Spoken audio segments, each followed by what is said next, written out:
and we are good to go for episode 0.0. Great. Cool. Of the full 42. This should be fun. I hope so. We should get paraphernalia. Not paraphernalia. What's the word? Swag. Oh, definitely. Different. But yeah, like logos and stuff like that.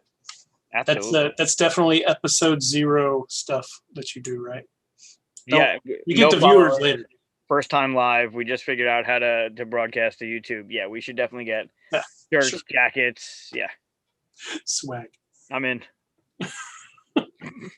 Okay, so introduce ourselves.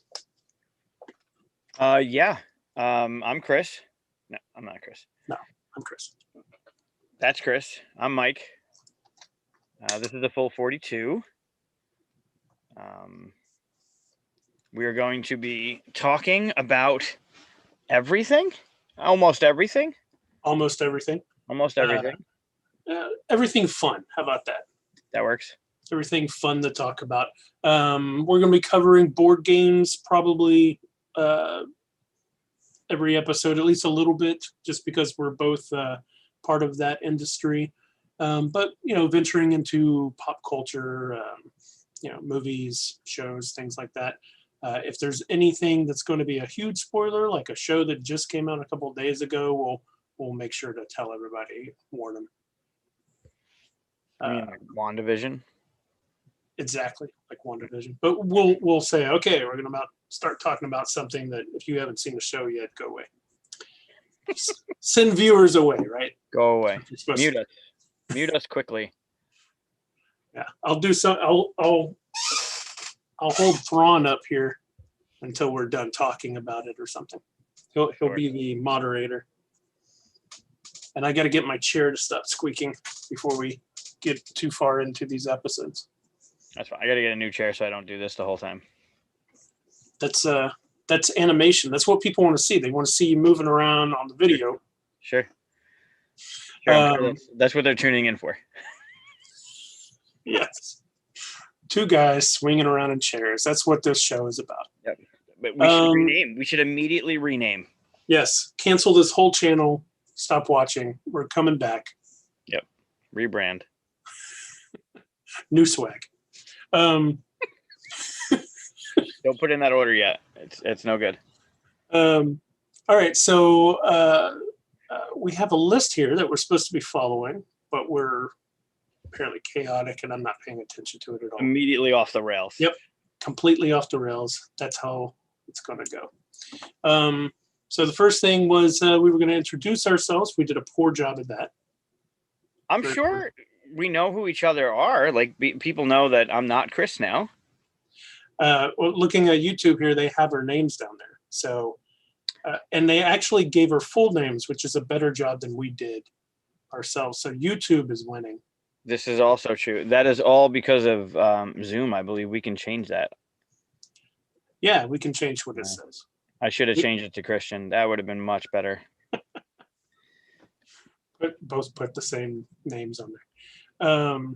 So I thought of an idea. We know each other fairly well, but not.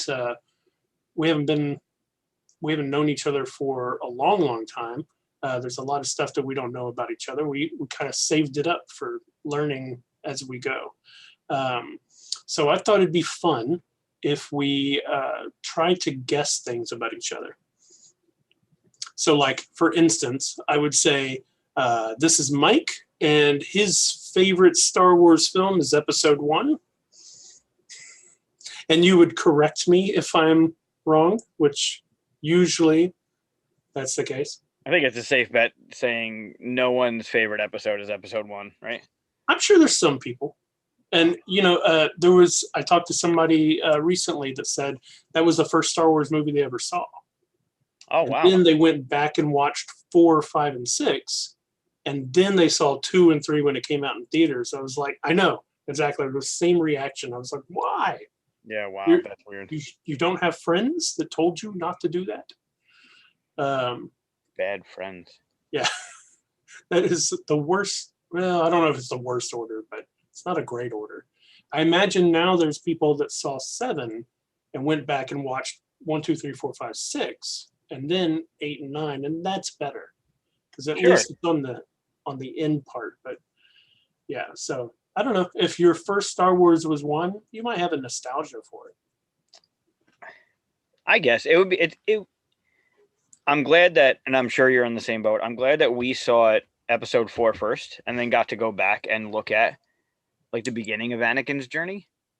But I feel it would be a totally different feeling if we had watched Anakin grow up to be, rather than, hey, we know what's going to happen. Let's see how it became. Right. I actually showed Star Wars to my girlfriend Erin 1 through 6. I agonized over should I show 4 through 6 and 1 through 3 or 1 through 6. And I showed 1 through 6. Now, of course, she already knew Darth Vader was Luke's father because everybody. Spoiler. Hold up, Thrawn. No. You shouldn't even be watching this if you didn't know that. So she already knew that. But what she didn't know was that Palpatine becomes the Emperor. And so starting from episode 1, she sees this nice guy. And so, and you know, after a while, you know, you start to catch on because they show the hood and talking and stuff like that. But it was still interesting to see that that was a reveal because, of course, all of us that started in 4, 5, and 6 already knew that. Right. So I don't know. I think that's there's different reasons to see it from different points of view. I'm happy with the way I saw it. And maybe the most uber of fans, you know, the crazy people with stuff like this behind them are the ones that started at 4. But that might be because, in fact, I just watched episode 4.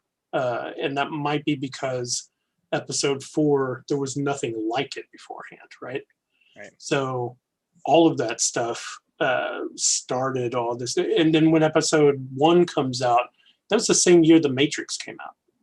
Like, you know, yeah, that's a good movie, and so is The Matrix. You know, like when episode 4 came out, you had like, I don't know, Rocky was a great movie, but it wasn't sci-fi or anything to compare it to, you know.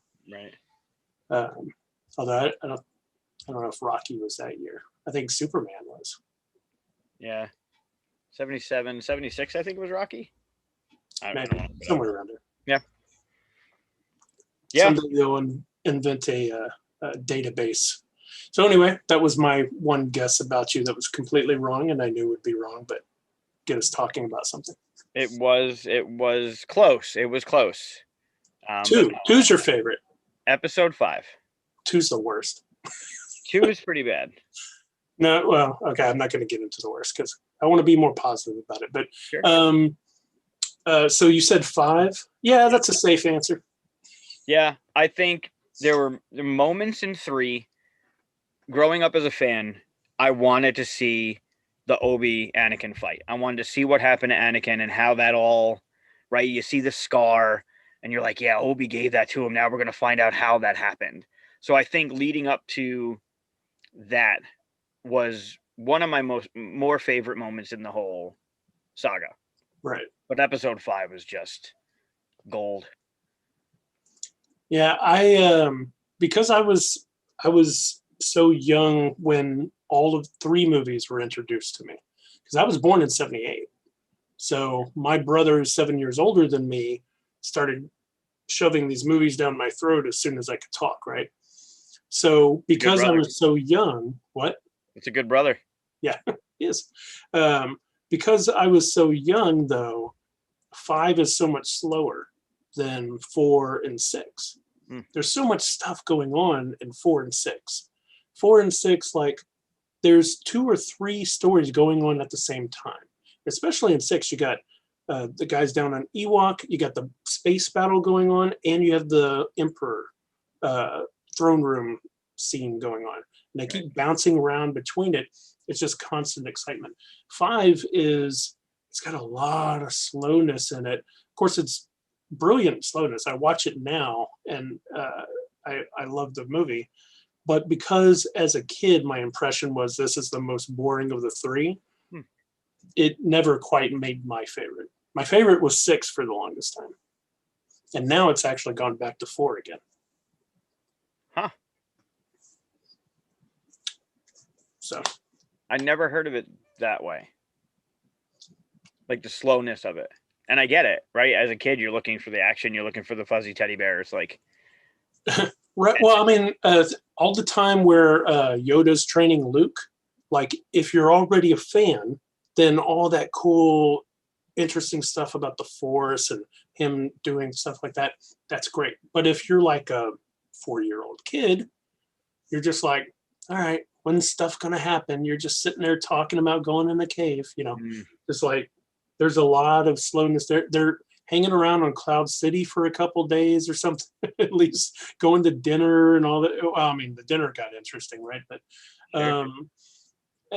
it's just there's a lot of setup for right at the end for the whole Luke Darth Vader battle. That's when it gets interesting, right? Interesting. Now, that's how I thought of it as a kid. Watching back, I just finished watching that again. I'm basically going up to the whole thing again. Right. Watching it again, I appreciate it for the movie it is now. And I could probably agree that out of the 3, that's probably the best made movie. It's just my nostalgia, Right. Won't let me say that it's the best. It's my favorite. All right. Well, I was wrong on that guess. There's so much to talk about that stuff. That's going to be a fun avenue to take. Yeah, we can revisit it. This doesn't have to be the Star Wars channel. Contrary to what's behind me. Mm-hmm. I've already talked about that with you before, but I mean, like, I love all kinds of different, sci-fi, fantasy stuff and all, but Star Wars makes the best toys. So that's why I collect Star Wars toys. There's almost no argument to that. Yeah, I mean, I actually have Star Trek toys somewhere, but I mean, like it's a bunch of guys that almost the same mold, but a different face and a different colored shirt and like a transporter. Ooh. Sure. I love Star Trek, but toy wise, man. No, not so much. Right. All right. So my guess. Yep. You like worker placement as your favorite board game mechanism. That's that's an interesting thing. I'm not really sure what my favorite mechanism is. Now you're going to make me think. So I'm guessing the reason why you say it is because I made a game with worker placement in it as the main feature. I'd have to say it's incorrect, though. I have a lot of worker placement games, but it's at this time you can just throw a dart blindly and hit a worker placement game right in the game shop. I think they're great. I think they're interesting and stuff. I wouldn't say it's my favorite. I mean, really all you're doing is just action selection with a limited amount of things, right? So sure. I wouldn't say it's my favorite. Game mechanic, though. I would say action cards, maybe deck building, depending on how it's done. That might be one of my favorites. Which is weird because I have the fewest designs around that. Of your collection, the fewest have that mechanism. Yeah, like the designs even like the designs I have in notebooks and stuff like that. Like I don't touch it that much. There's one or two that I've tried to mess with it a little bit, but I think maybe that's why. I'm just happy with the way it is. Right. Interesting. What's your favorite mechanism? I definitely enjoy worker placement. Is it? Yeah, I like it. I think it's easy to teach. It's easy to get behind. I don't know. There's just something about taking your meeple and like walking it to the map, and it's like, this is why he's going there. He's going to get some stuff. It makes the game sing a little bit more to me. Whereas like card drafting or like it's all internal. The workers in worker placement are like on the board. So to me, it makes the game kind of come alive a little bit more. That makes sense. I mean, it was definitely one of the first things that I stepped into whenever I got into real big hobby gaming. I've always played hobby games even as a kid and stuff, but once I started, really getting into it, this kind of getting into it. Worker placement, like the basic stuff like Stone Age, things like that were the kind of the first ones I started playing. Go, oh, this is something different, and that's why I trying to get my finger at it. Yeah, asking for Trobils there. That's why I made that, because I was like, I want to see what this is like, designing that kind of thing. Right. So I definitely appreciate it. I love it. So, but I wouldn't say it's my favorite. It's hard for me to pick favorites, though. It's a hard thing to do across the board, right? Like pick your top 5 favorite movies, or pick your top 5 favorite, like you're going on an island and you need to pick your 5 favorite board games. Well, I really. Right. Yeah. I mean, I have made a list of, which I don't have with me, so I can't say, but I've made a list of my top 20 games, but in no particular order. Like I refuse to put them in order. Sure. Because there may be a day where I don't want to play Orlean, but right. Most days I will, or Concordia or something like that. But other days I want to play something stupid like Talisman. Wow. Are you saying wow because I said something stupid? No, or that I would play it. I feel like that's something I need to take a note on to ask you about in a future episode. What, Talisman? Yeah. Tell me how you really feel about Talisman. Oh, I think it's a horribly designed game, and I love it. I grew up playing it. I mean, I still have second edition. I was like 11 years old still playing it. So I now have, they're like, you can barely see them right here. Yeah. I have all the collection of them and stuff, and I haven't touched them in like 2 years because they're not a greatly designed game, really. It's roll and move and then draw a random card, and that's your game, right? Yep. But it's still fun. There's still a story at the end of it. That's the lesson I take away as a designer. That no matter how bad of game that was, when I walked away, I was like, I could tell you the story my character had. Right. It would be a horrible story. Might have been a terrible, sometimes a boring story. The worst game was the one where nothing happened. Sure. Like you could just wander around and find a bag of gold and blah, blah, blah. And everybody else is fighting dragons and, so. But yeah, I love all kinds of games. If you start studying all the games behind me, you'll start seeing that. But probably, actually, that's not all of them. So I think that's one of the things that drew me to board games was that every box that's behind you, every box that's behind me is a story waiting to be told, right? They're not all good stories. And maybe you're not going to tell that story to your friends and family, but each one of those boxes creates a story, and the good ones, the really good ones, are ones that you talk about later on, right? Down the road. Remember that time we played that game. Remember that time this thing happened. And that speaks volumes for that game. But I feel every one of these is a story, whether it's a story in the game or it's a story from when you played the game with the people you played the game with, like that intimate moment that you had when this thing happened. I love that about these things. Right. I mean, with party games, it's like what you said, whenever you talk about what happens with the people you're at the table, right? And then with thematic games, let's call them that instead of Ameritrash, or we could call them that, I don't care. But with more thematic games, it's about the story that you as a player or players, if you're doing cooperative stuff, went through. But with Euro games, it's a little different, right? Because like I can play Concordia, but I don't walk away with a story. But it's one of my favorite games. Sure. It's more of like a puzzle challenge, right? Right. It's like something for your brain to work on. So I don't think all great games need to have a story at the end of them. Like, I mean, I can point to several of these that I could be telling you, this is what happened and this was my favorite moment and stuff. And some of these I can point, like Viticulture. I can't tell you a favorite moment out of it, but it's a great game. You can create your family's history and why you're doing the vineyard. And yeah, I don't know. I put a card here and I put a unit here and a worker here or whatever. And that's, I'm getting pretty good at picking out letter tycoon. It's hard to do. It's actually you start trying to point to the games behind you while looking at the video. Sure. Yeah. Yeah, it becomes a skill. Do I use my right hand, my left hand? Yeah. Oh, see, I thought that'd come out this way. We'll learn. Episode 0, we're learning. It's only episode 0.0, Chris. We'll be fine. And nobody's watching, so that's No one's watching. Well, future people are watching, hopefully. hopefully. If we make this, we started this unlisted so we can have a soft opening. Yeah.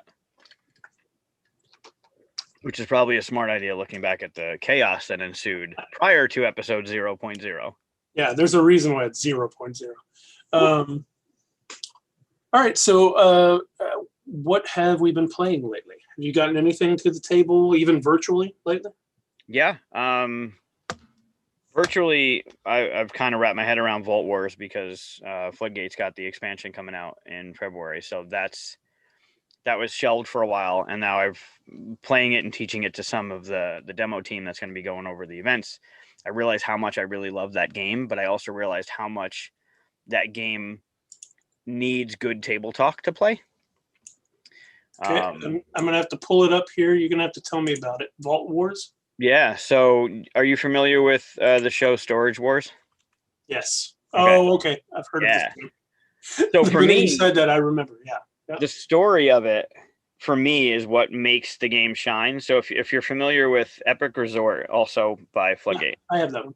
So that is about the hero taking a vacation from being a hero, right? Like, look, I just want to sit at my tiki bar and have my drink and relax. And then, oh, excuse me, sir, can you help us? There's a dragon attacking. And then, unfortunately, at the resort, the hero dies. Sometimes, not all the time, sometimes. Before they went on vacation, they took all their adventuring gear and put it in this storage locker. So when they died, the storage locker gets auctioned off, and you're getting their sword, you're getting their shield, same art, same characters. Like that cross is, it's fun to think about. I mean, I don't want to not think about the hero dying, but the cross of like this thing happened, and before they went away, they put their stuff away. But that game really shines with like the characters in Storage Wars when you like try and upsell and bluff the vault. Like it really comes alive with the right, and this is a topic I think down the road we talk about as well. Playing with the right people. Like, is a game better with the right people, or does a game suffer when you're playing a game with the wrong people? I don't think we even need to talk about it. Yes, it's better with the right people. Sure. I mean, I don't know what else to discuss with that other than experiences, but yeah, you're right. Yeah, it's sad but true. So yeah, that's been kind of in the forefront. And then the game Canvas. Do you know that one? Canvas? No. So played that a couple times. Transparent cards. Everybody at the table is going to make 3 different paintings. You know what it is? You're gonna say game names to me all the time. I'm not gonna know, and the minute I see the cover, I'll know. Right. Artist visual. Sure. Well, which is really cool because that, as the name suggests, the box looks like a canvas. Right. And from production standpoint, it gives you that little notch in the back that you can actually hang it up on your wall, which I think is really cool because the art's so pretty. And they don't have the title on the cover of the box, do they? Nothing. That's cool. One of the things that came up is like, how do you know this is a game? It's like, well, you don't, right? There's no artist, there's no designer, there's no company. I could see people thinking that was a puzzle. Right. And that came up. It looked like a puzzle. Yep. But yeah, it was on Kickstarter. I was a backer and I'm happy I backed it. It's a fun game. It's not the best of its kind, but it's super pretty. It's utilizing the transparent cards well. And it was fun. We had a good time with it. I found out about it after the Kickstarter. I probably would have backed it had I seen it. I mean, it's beautiful looking. So sometimes I just back stuff on the art. Sure, yeah. And you said it plays well? Yeah. So, I mean, like, what do you do? Kind of. So, you don't have to teach the game or anything. I wouldn't retain it anyway. But sure. One of the things that I look for is the ease of teaching, like being in the classroom with the students the last year before that thing happened. A game that's easy to teach like you get the concept of it, like the strategy of it is something that you get over time, but something you can get to the table, like King of Tokyo, right? You're up and playing pretty quickly. So there's a market of cards, and on your turn, you're doing one of two things. You're either taking a card from the conveyor belt, or you're uh, constructing a piece of art using up to 3 of the transparent cards. Um, and it's got that mechanism where the first card is free to take, but if you want to take cards down the road, you got to like put down a thing and pay for it, right? So if you want the third card, you got to put down 2 chips. And then the bottom of them have certain colors and certain icons.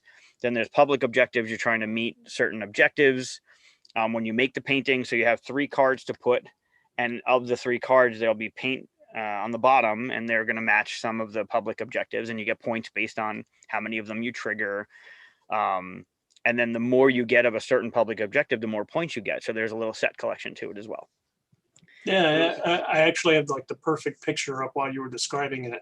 It has everything out there. So Okay. looking at it on BGG. Yeah, that sounds fun. That kind of reminds me of the Century Spice Road idea, Correct. where you put the cards out in a row and there's kind of a recipe for them or something. Yep. That same thing that Emerson did with the conveyor belt, right? Yep. There's a certain amount of cards out, and if you want the third card, you're going to put something down, one of your resources to the first and second to take the third. So that's there. Trying to grow your stuff. I think Century is one of my more favorite games in that genre. I prefer the Golem editions just because I don't know, the art's cuter and I can get into the story that we talked about a little bit more than like the same art with different spice on it. I'm frustrated that those exist. Really? Uh, only because I didn't get them. Oh. So what happened was I went to Gen Con when they came out with Spice Road. And I was like, oh, yes, this is excellent. I'll get it. And I grabbed it. And then I got home. And then like a week later, I saw on Dice Tower, and then they had Golem. I was like, what? Mm-hmm. Then I would have gotten that had that been a thing. But they waited like a month or 2 or something before in between the games, right? So, or maybe it was Gen Con, they released the Golem, but I already had the game. Either way, it made me think of the whole Image Comics thing where they were like, here's issue 0, and I was like, yes, I have issue 0, but instead they came out with platinum covers and gold covers, which made my issue 0 worthless. Yep. Not that my version is worthless, Century Spice Road, I still play it, but I would have wanted the Golem edition, and now because they're all connected, I can either buy the Golem edition and continue there, or I just have to stick with the edition I did, which is what I did. I have all 3 of the Century Spice Road versions instead, but I would have rather had the Golem edition. I just wish they'd come out at the same time to let you pick, Right. Yeah, the initial Golem one was con exclusive. Yeah. Okay. So I got it a few weeks before or something like that. And then I went to Gen Con and saw it. That's right. I remember seeing the big banner or something at their booth. Yeah, the Golem edition from I don't know, we talked about the narrative or the story, right? I feel more connected to these gems that are like powering up the golems or something like that rather than right. Same game. It sings a little bit more. Yeah. I mean, the artwork looks amazing and the theme's more fun to me. I mean, not that I have any problems with Spice Road as a theme or anything like that, but it's just more imaginative. Sure. Yeah, they're good. Yeah. So canvas is the same. It's got that conveyor belt, so it's got the same puzzle. You're extremely limited to, so like in Century, you're only picking up your cards if you choose to, right? Like you put all the cards down, and then one of your turns is to pick them all up so you can play your engine again. Right. In this one, you're just straight up taking cards. If you ever have 5 in your hand, you must produce a piece of art. So you can't just keep stockpiling like the stuff. You can't really hate draft for like you might be able to hate draft a little bit, but once you hit that threshold of 5, then you're forced to make a painting, and now you have to try and adhere to what the public objectives want. And is that you're kind of hurting yourself if you're hate drafting? Right. So would you say it's kind of a more family friendly, not that Century Spice Road wasn't family friendly, but a little nicer version then? I think it would be easier. again, personal. I think it would be easier to wrap your head around Canvas before Spice Road. Not that Spice Road is like this Twilight Imperium complicated type of game, right? But that taking this color to this color and this color to this color, that kind of concept. Although Canvas has the public objectives and the set collection. So if you're not familiar with, like, I don't know, you're limited to a hand of 5, and then you're trying to get the right colors or the right patterns to match the public objectives. So I think they each have their, I don't know, difficulty points. Yeah, it's hard for me at this point to say, oh, this is a good gateway game, because our brains are so wrapped around all these games now since we've played all this stuff that, who am I to say what's easy to learn at this point? Right. So, well, plus to say that something is easy to learn is not necessarily true for everybody, right? Because we're all bringing different minds to the table. So it's easy to you because X, Y, and Z, but like not over here at all. So, right. I was just having this conversation the other day. I learn mostly by visual and by doing and watching other people do. If you sit there and just explain a game to me, which is why I said you don't have to teach it, it'll just go in one ear and not the other. I won't retain any of it. Right. And if I just read a rule book without the game in front of me, I can hold on to it for maybe a few hours, but then it's gone. Yeah. So I learn a game and then I play it, and then I'll go teach it and stuff like that, because everybody learns differently. I've heard of people just like reading the rule book and they'll go, okay, walk away as if now I know the game, and next time I play, I won't remember that. No, I just had a conversation with a friend a couple nights ago about one person in his game group that he's been playing 2-player with almost twice or 3 times a week. He's that type of person that, like, okay, here we go, and like page 1, read all the way through, and my friend's just like, dude, no, I can't, I'm falling asleep, I can't. So I'm the same as you. When there's an instruction book and I'm learning, I want the pieces. I want to see what the deck of cards look like. I want to see what they talk about when they, like, that visual type of thing works. Whereas somebody just reading from page 1, and it's story time. I want to take a nap now. It's not. Yeah. So something I've learned, what I like, sometimes I'll read from the book.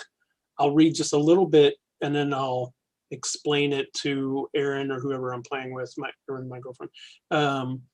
And if she's reading the book, I'll say, just read it to yourself a little bit, and then teach me what you just learned.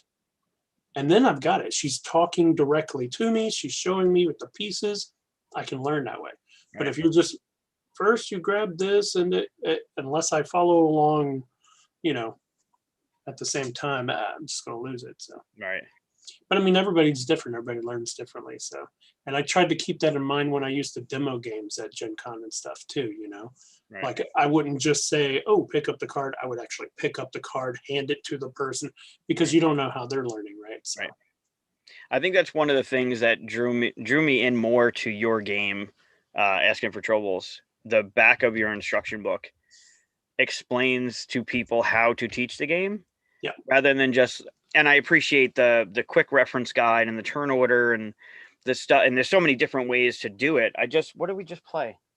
Oh man. I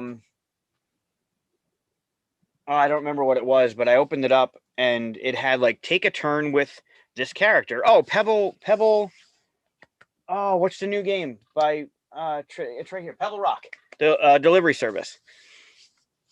Beautiful art. Yeah, it was at Walmart. I don't know if Walmart has a runway for exclusivity on it, but that's where I saw it.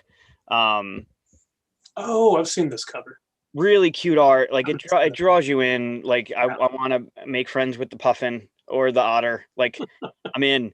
But one of the things they had the instruction book, and they had like the setup and the turn order and a typical rule book, but they had this extra insert that was like, take a turn. I forgot the name of the character. Whoever's on the round tracker, it was like, take a turn with this person, and like take you through a turn, but it was like a separate thing that you could pass to somebody as you're like setting up or whatever. And I thought that was smart. And there's so many different ways that Yeah. companies are including that in, like the instruction book looks like a comic book. So now it's a graphic novel type thing that's bringing people in. There's so many different ways to do it. And what you did on the back of your instruction book was unique. I had never seen that before. And it was smart. And I was like, oh, this is good. Yeah, thanks for that. I honestly thought I would start seeing people copy that, and I still haven't seen it. It's been since 2015. So, Yeah. and I just wrote, finished the expansion books for the books for the expansions, and I put a teaching script on the back of those as well to teach the expansion if they already know the game. Right. Because you wouldn't teach an expansion to a game they don't know. So, Some people might. yeah, well, in that one though, I actually wrote it as a script. Like it says, point to the trouble cards, and then there's a script that says these cards do this and this and this and this, and it says point to this. These cards do this and that, and the person who is teaching should ideally have read the whole rule book, and they'll know the little, the detail things and stuff like that. But you could just look at the back of this, follow this quick script, and it really is. It's like 3 paragraphs, and then you're done.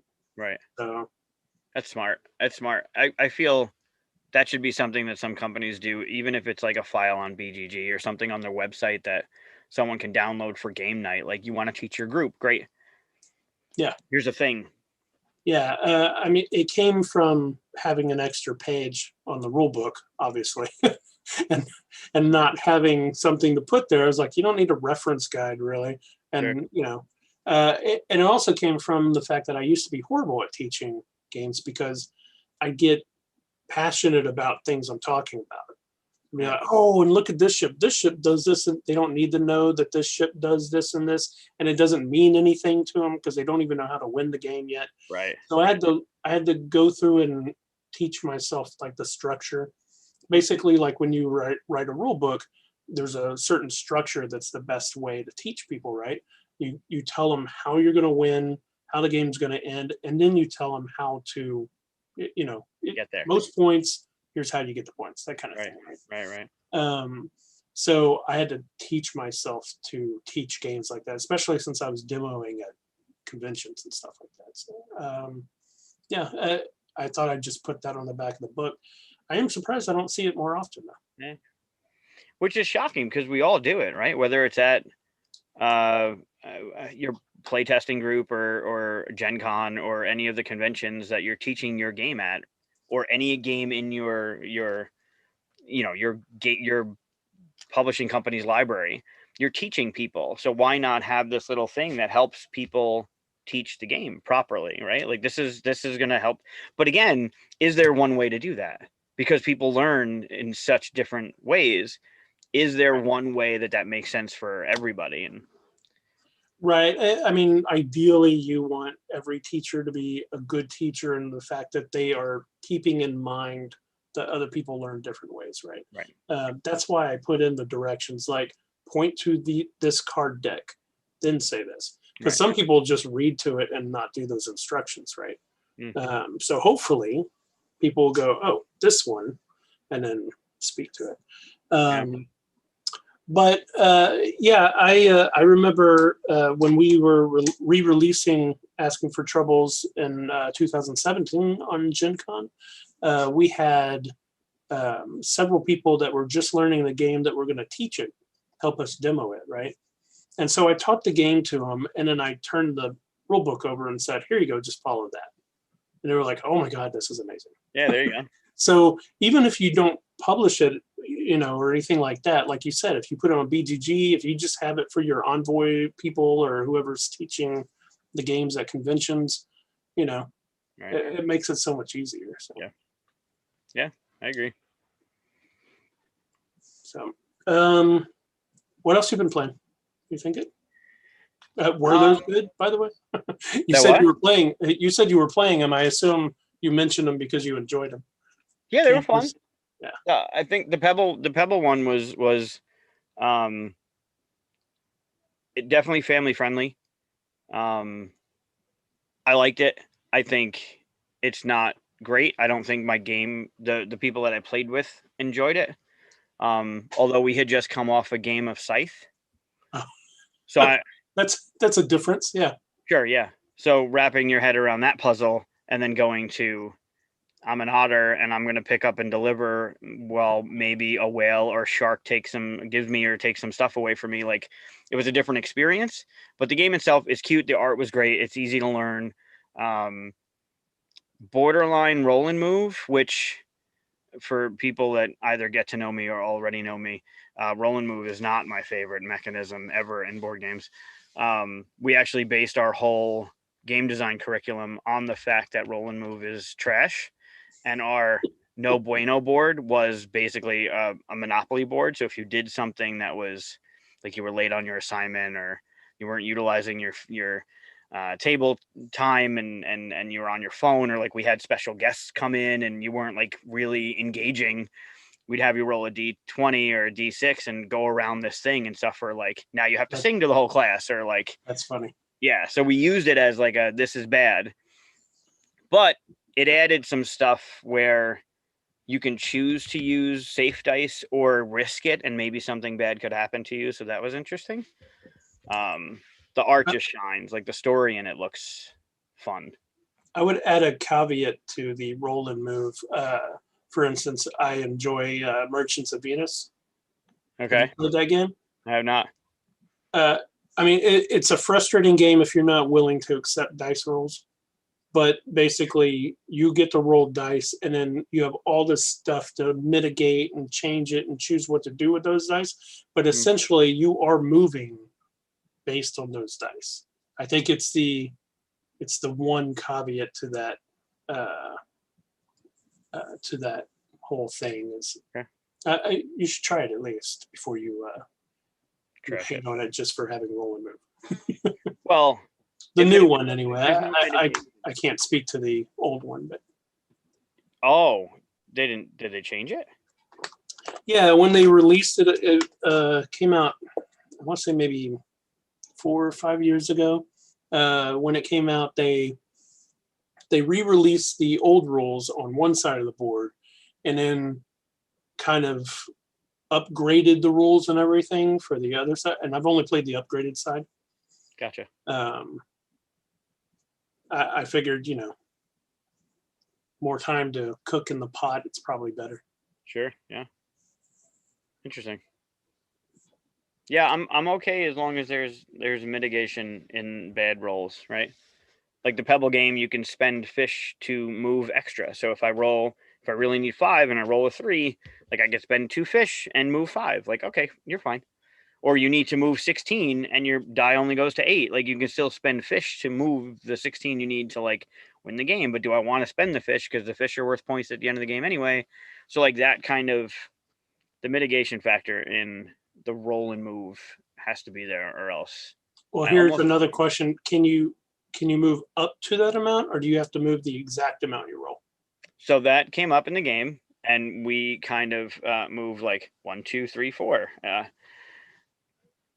I don't know if it specifically said that you can move. I don't know if it was up to or if you had to move the full amount. Yeah. So if you roll a 6, can you go 4? Right. Right. Which seems like an easy change.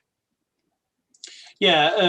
Well, I mean, because I mentioned Talisman before, when you roll a 6, you have to go 6. Right. And you can go left or right. That's the only choice you get. So Right. you're basically given a choice of 2 places every turn. Right. And unless you put the expansions in there, then you can dive into expansions. But then again, you're given only 2 spaces. Yeah. One of the worst ways to do it is what? For Talisman, it's just to say whatever you roll, that's where you go. Oh, sure. Yeah. I mean, at least there's a choice left or right. But if you had just said up to this amount, it'd be a totally, not totally, but it'd be probably a better enjoyed game today, I would imagine. I'm actually surprised they're not going to release something like a new version with upgraded, more hybrid Euro version of it. Yeah. Like Talisman Adventure. Didn't they do? Yeah. Talisman Tactics or something? Yeah, they did another one called Talisman Adventures, I think it was Adventures. I saw it at Gen Con again. I walked up to it. I wanted to try it, and I watched him explain it. And he said, "Okay, so the first thing you do is pick up your dice, roll, and move that amount." I was like, "I'm out." 20 years, and you haven't realized that roll and move is the problem with this game. Yeah, I'm out. wow. So I don't know any more beyond that. Gotcha. That was it. That was the deciding factor. Someone somewhere will probably say, no, then you get to do all this stuff, but too late. Chalk it up to the teacher's fault for starting with that then. Well, you know what you don't like. I actually said it out loud and walked away from the booth. Oh, I wish I was there. I wasn't the only one. It wasn't like just me and him. It was me and like 3 other people had all kind of gathered, and I just went, I'm out. Oh, that's great. So that's great. It's sad, but that's great. It's just that at this point, you should know that's not what people enjoy about the game.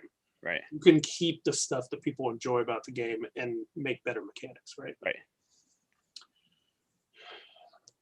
All right. So I guess I haven't talked about any games I've played. We've talked. Yeah. We know how much you love Talisman. I haven't played it in years, actually. That's how much. Let's see. Last game I played, Dwellings at Eldervale. That's been talked about quite a bit, so I don't think I need to. Have you tried that one yet? I haven't. It's pretty. I opened it. I put it all away. Like the stuff is top notch. Yep. It has a nice thick rule book, and I let it sit there for a little bit longer than caveat. I worked on it. I worked for the publisher that makes it, so I did some of the artwork and stuff in it, but graphic design. But when I got the game, it'd been so long since I played the prototype and stuff like that that I'd totally forgotten about it. So right. I let it sit there for like a week before I touched it because I just looked at that rule book and it was like thick, right? That thing read really quick. Like I was surprised. This isn't a commercial or anything. So I read through it and picked it up real quick, and I've enjoyed it. It's my 4th game since I've had it. So nice. Yeah, rule books are a skill, man. Like it's a skill to get those to work properly, to drive home what you're trying to get to the players. Like that is just a skill. Yeah, and I'm the kind of person that finds rule books grueling, especially if they have. I've said this on social media and stuff like that, and people argue against me, and that's fine. But I hate it whenever people mix jokes and stuff like that into the text of the rules. I don't mind if they put it off to the side. Like if you got a little figure over there with a talking cloud that has jokes and theme and stuff like that, cool. I'm going to ignore that guy. Right. I'm going to read the rules because the rules aren't why I bought this game. The rules are the most grueling part to get to the fun. The game is the fun. Right. Let me get through the rule book as fast as possible. That's how I feel anyway. But some people enjoy having all that fun and stuff. I prefer it to be split so I can make the choice of not having to read that. And with all that said, I was pleasantly surprised by the rule book. I didn't work on the rule book at all, so that was a surprise for me. There you go. I played Last Light, which is not out yet, but it's Roy Kennedy's game. Okay. He's from Dice Tower. It's through Gray Fox. So I played it on Tabletop Simulator. Okay. It's a 4X game that you can play in less than an hour. And it really feels that way. Okay. Space, obviously. Theme is like all the stars have gone out in the universe. It's millions and billions of years later. This is the last star, and all the different races have kind of moved toward it to kind of survive off of it. And so you're basically vying for the light. And first person to gain, I think, 20 pieces of light wins the game. So it's that kind of thing. You're doing stuff for goals. And so it's a pretty fun game. I won. I mean, I lost horribly, like way horribly. Like at the end of the game, I think Roy had like 22 light. Lance Meister had maybe 19, and a guy, Matt, who was playing with us, he had 18. I had like 3. Oh wow, yeah, That's good how job. badly I was doing. Yeah. So Did you for show me up to late, say, or do what? did you show up late? No, not at all. I did not listen to Roy when he said get to the middle. My idea was, oh, he just said get to the middle, so I'm going to let everybody race to the middle, fight it out while I take up the cool stuff on the ends. Then I'll come in strong. Game took like 45 minutes, maybe an hour with the explanation. Right. So by the time I was ready to come in strong, game over. Right. I was like, he's not kidding. You have to race to the middle. And that means colonize, explore, fight your way to the middle kind of thing. Right. Okay. It is 4X, so it has all that stuff, So next time I play, I'll be like, okay, I understand how quick this game is now. I had a, 2 or 3 hour 4X game in my head, and it didn't play that way. Right. Right. So losing that bad, I was really impressed by the game. So. All right, that's nice to know. A Little insider info. caveat, I'm doing the art design for that one too, so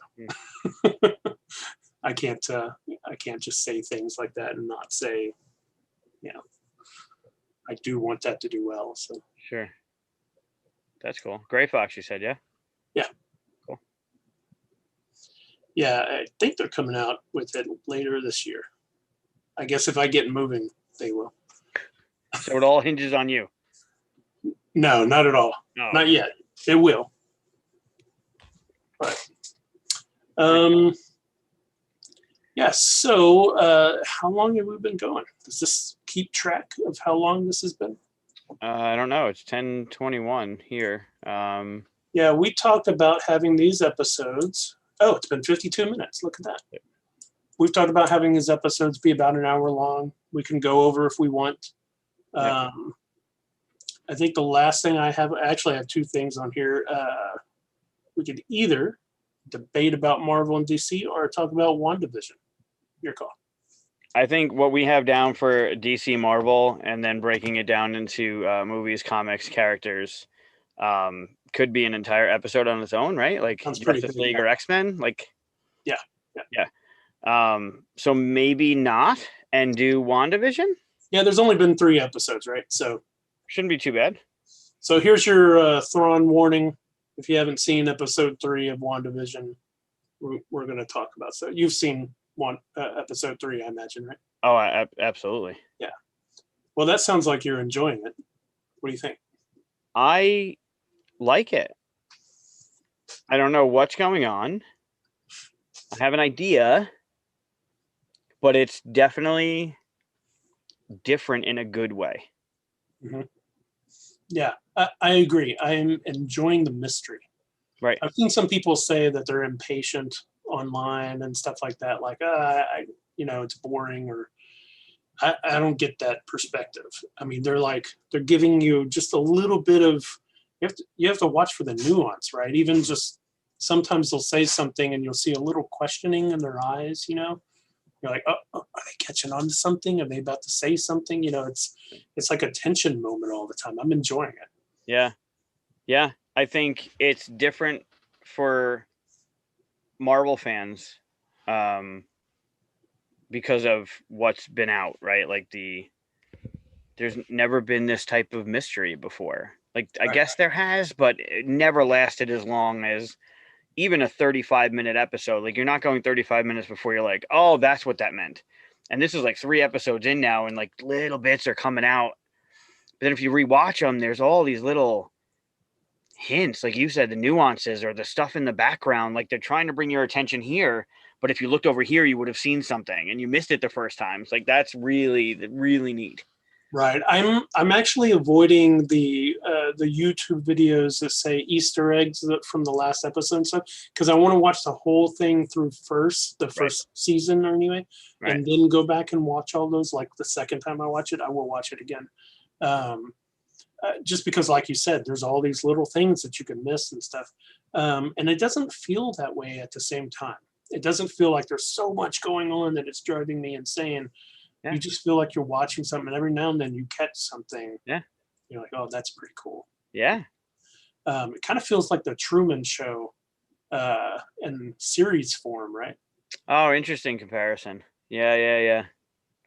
Yeah. I also have a theory as to what's going on, but it's very basic, very just because I didn't read the comics that this is loosely connected to. Right. The source. But I do remember people talking about what happened. Right.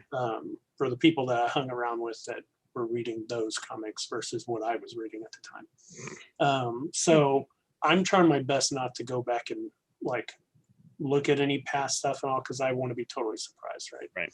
I hate spoiling stuff for myself. So Sure. in fact, that logo with the sword that you're seeing everywhere, you know, that looks so familiar. It's driving me crazy, and I can't remember what it's from. And maybe it's close to something that I'm associating with it or something, but I was like, I want to look it up, but I also don't. Okay. Do you know what it is? Yeah. Yeah. Okay. We've seen it before. I know. That's what I'm saying. Like, it's in my head. I know what this is. Yep. Not a comic, not a TV show. No. Modern. Yeah. You've seen it. It's from the movies. Yeah. That's what I figured, that it felt recent, right? I was like, I could look it up, but I'm not going to.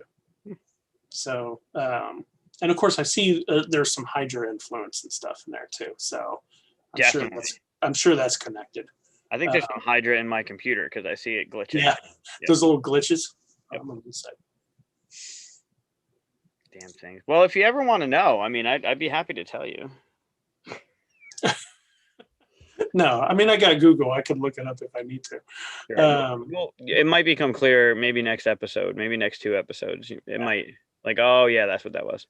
Yeah. I mean, I kind of want to, because it's obvious now that they're pushing that symbol at you constantly. Just at the end of episode 1, they had it everywhere. And then even at the beginning, they repeated it. Mm-hmm. And then you got it on the necklace and all that stuff. So the helicopter. Yeah. Yep. And so I was like, maybe I should look this up and all, but I'm like, no, I'm just going to enjoy the fact that my brain can't make 2 connections. Yeah, and then when that moment happens, it's going to be that much better. Yeah. I hope so. I really feel like as much as you can, let the storyteller tell the story. You know what I mean? That's why I hate spoiling stuff, and that's why I don't even like people say I'm real picky about this stuff, but if someone just says, oh, this isn't a spoiler, but blah, blah, blah, I don't even want that. Oh, yeah. Like, I don't even want to know that an actor's in it. Because then my brain is thinking, when's that actor going to come up? You know? Yeah. Yeah. My favorite is when they say, oh, you'll never see the ending coming. Well, now I'm looking for it. Like, I hate it. I know. That's one of the worst ones. Yeah, because the whole movie, now you're heightened to be like, all right, well, first 5 minutes of the movie told me what's going on 2 hours from now. So thanks. Right. Yep. Well, I think, this is a whole other debate, but I think that was the whole problem with M. Night Shyamalan. His whole thing is like, he made a great movie, and then everyone expected that afterwards, and you can't live up to that after everybody expects that. Right.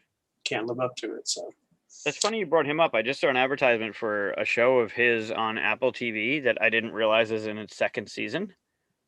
Oh, what is it? I couldn't tell you right now, but future me is looking it up, or you can look it up now. It's on Apple TV, and I just saw an advertisement for its 2nd season.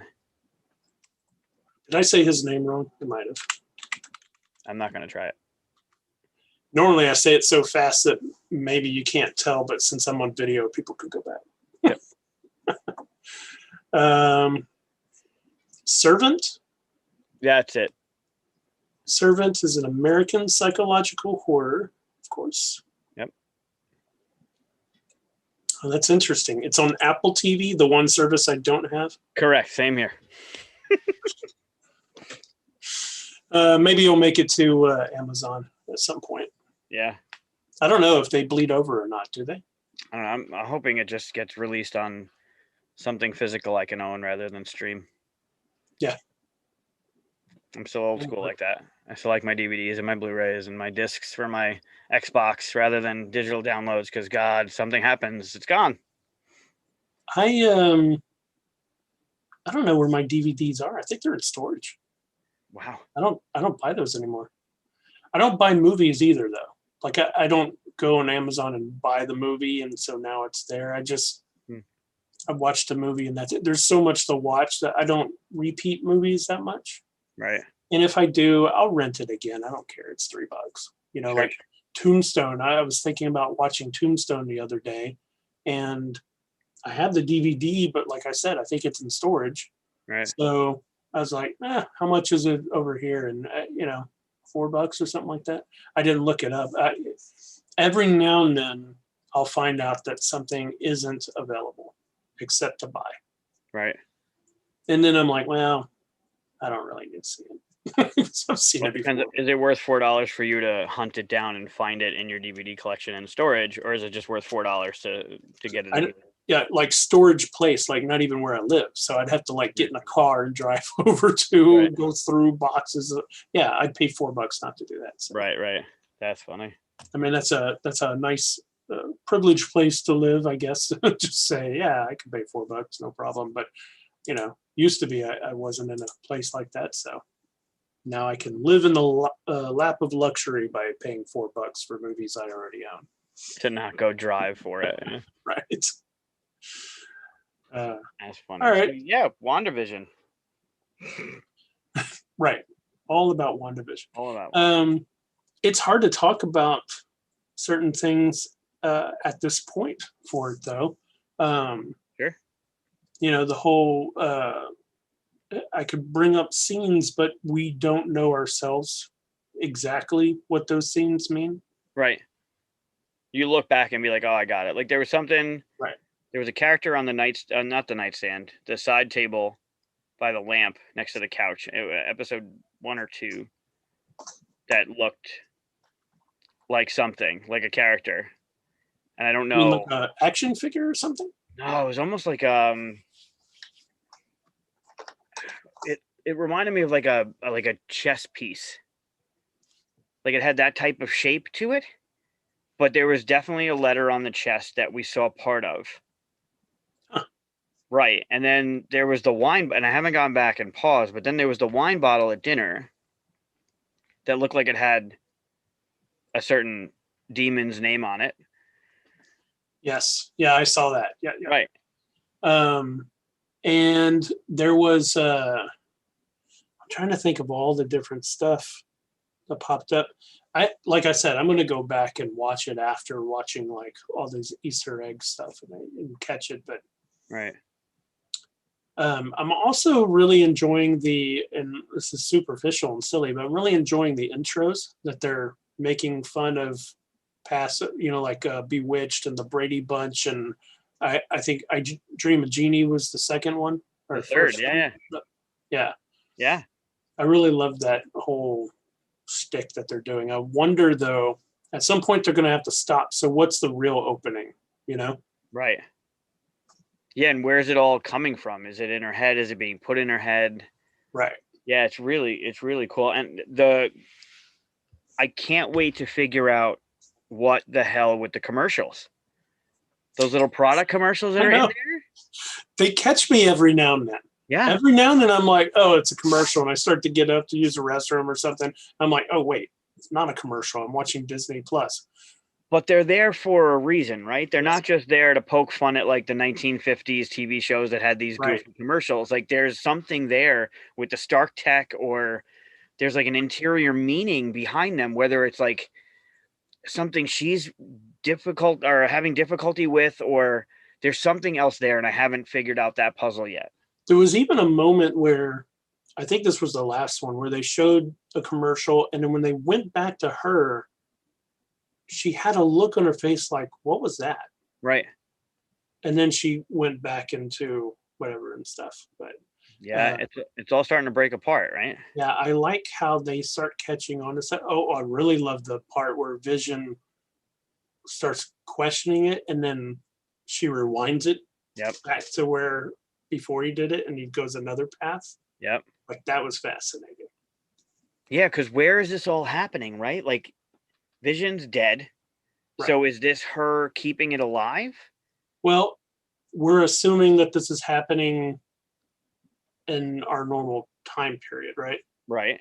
Because it is possible that this could be happening during the time they were seeing each other, and this is something that happened. I don't think that's the case, but I just don't want to assume anything. Like before we saw Cap again with the beard? Right. Yeah.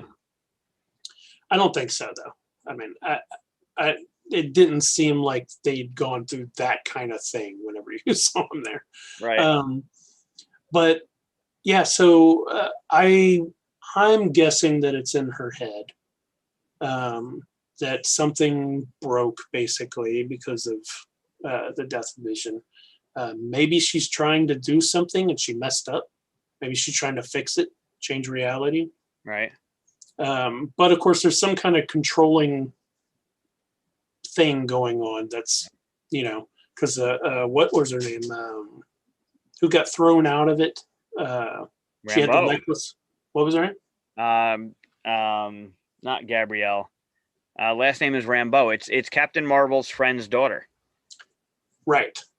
But I can't remember what her first name is. Yeah, it was like. Does it start with an M? No. Anyway. Yeah. So she got thrown out of it, and then you saw, this is something that's contained in a way. Yeah. Yeah, like Truman Show kind of thing. Yeah, totally. But yeah, something with the army outside, like that has that symbol, the sword symbol, which you'll get. Yeah. But yeah, I haven't figured that out yet. There's so many different. It seems so simple, right? But there's so many different layers going on, like the red and the beekeeper and the dome, and it's just. Oh, right, the beekeeper that just came out of the sewer, and yeah, that was great. Yeah. The acting is so perfect. Oh, and what about her accent? Why is her accent gone? Her accent was gone in the movies. No. Yeah, in Avenger. Okay, so it was there in the first movie she was in. The real first movie she was, not the just ending part, but which was Age of Ultron. So so she had that. She had an accent then, and so did her brother. But by the time they got to the next Avengers movie, she was talking to Vision like she is now. I did not pick up on that. Yeah, and I remember people talking about it, like, what happened to her accent? I'm kind of okay that they did it because, I don't know. I didn't mind because I didn't think about it until someone asked either. But I remembered about it when she started speaking, or I think she was singing Sarkovian or whatever the language is. When she was in the last episode. Yeah. Yeah. When she was singing, I was like, oh, right, she's and she mentioned it in the first episode too, I think. Right. And I was like, oh yeah, she should have an accent. But I don't know. You can comic book that away, right? She can get people's heads, so she can learn how her accent sounds and fix it. I don't know. It's one of the least things that bother me, I guess. And not much bothers me about it. I've enjoyed it, so. It's been pretty good. It's a fun ride so far. And we're what? 8 or 9 episodes? Are they doing the Mandalorian thing with 8 episodes? I don't know. I won't even. Well, I don't know because they release them once a week, right? Right. Well, except for the first one that had 2, but. Right. I don't know. I don't even know if they released how many episodes are in the season. I'm just assuming they're doing 8 because it's leading us right into Winter Soldier. Yeah, I hope so. Yeah. Are they? Or have they said that? Storyline, I don't think will, but the last episode of WandaVision, the next Friday, is the first episode, or unless they do like a release back in like WandaVision right into, but the next week should be the first episode of Falcon and Winter Soldier. Really? That soon? Yeah. See, here's the thing. Because I dislike, I'm sitting here playing with Thrawn, because I dislike spoilers, I try not to even read stuff like that until like I found out 2 days before WandaVision came out that it was about to come out. And that's just the best way. It's like a Kickstarter to me. I'll back it and I'll walk away and never just, I'll pretend like it didn't happen until it shows up at my door and then I'm excited. Gotcha. All right. Well, you'll be surprised in March then. Awesome. That's fun. Yeah, that'll be another fun thing to talk about, right? Like the cat mantle and ooh. Yeah, that looks fun. Yeah. All right, man. Well, cool. let's wrap it up. Sure. I guess this is a successful episode 0.0. 0.0. Better than zero. As episode 0.0s go, I think this one was pretty good. Yeah. Probably one of the best 0.0s. I totally agree. I couldn't agree more with you. All right. Well, we are going to try to do this at 8 p.m. Central every Monday, unless we change because we're still a little chaotic right now, but I think that's good for us. Yeah, that works. And we'll even go public next time, maybe. Maybe. We'll see. No promises. Yeah, this is fun. I look forward to guessing wrong at your favorite things in the future. Yes. Yeah, we should do that every episode. That's fun. Yeah, I think it's good. All right. Well, thanks for watching. See you guys soon.